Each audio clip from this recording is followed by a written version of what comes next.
ينقلب على الفيفا ويغير بعد تعيينها لهذا الحكم لمباراة المنتخب المغربي أمام المنتخب الفرنسي.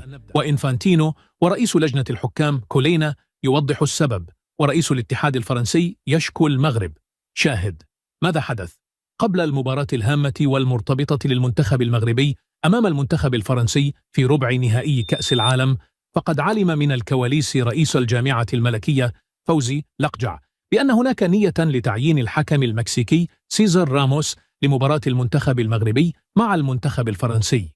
هذا الحكم الذي ظلم المنتخب المغربي في كأس العالم في قطر، والذي كان يحكم مباراة المنتخب الفرنسي مع المنتخب المغربي في نصف النهائي، ولم يحتسب ركلتي جزاء صحيحتين لصالح المنتخب المغربي.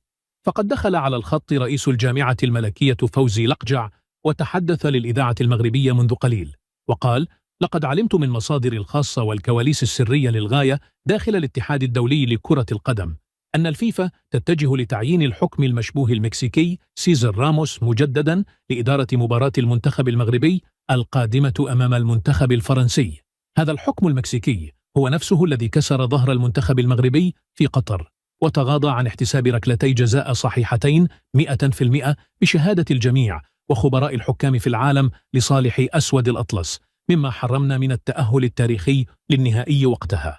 ولقد تقدمنا بشكوى رسمية مدعومة بالأدلة في كأس العالم بقطر ضد هذا الحكم المكسيكي، ولكن يبدو أن هناك نية مبيتة من جانب الفيفا ورئيس الاتحاد الفرنسي لكرة القدم، الذي يمتلك خيوطا خفية وطويلة وضغوطات داخل لجنة الحكام تهدف لتوجيه البطولة وإعادة تعيين هذا الحكم مجددا لمباراتنا القادمة. أنا بصفتي رئيسا للجامعة الملكية المغربية لكرة القدم لن أسمح أبدا بوجود هذا الحكم مجددا لمباراة المنتخب المغربي، ولن نلتزم الصمت أمام هذه التجاوزات الصارخة التي تحدث وراء الستار لإقصاء منتخبنا الوطني وإفساح الطريق للمنتخب الفرنسي بطرق غير رياضية.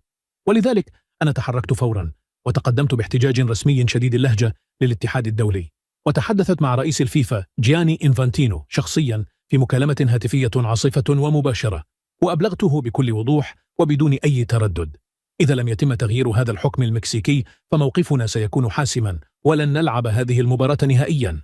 نعم، أخبرته أن المغرب مستعد للانسحاب الكامل من منافسات ربع النهائي إذا كان الثمن هو القبول بمسرحية تحكيمية جديدة، لأننا لن نقبل بالظلم مرتين متتاليتين أمام المنتخب الفرنسي بسبب الخداع وغياب النزاهة في المستطيل الأخضر. المغرب اليوم يمتلك نفوذا وقوة رياضية ودبلوماسية كافية لحماية حقوقه كاملة، وكرامة أسود الأطلس والجماهير المغربية والعربية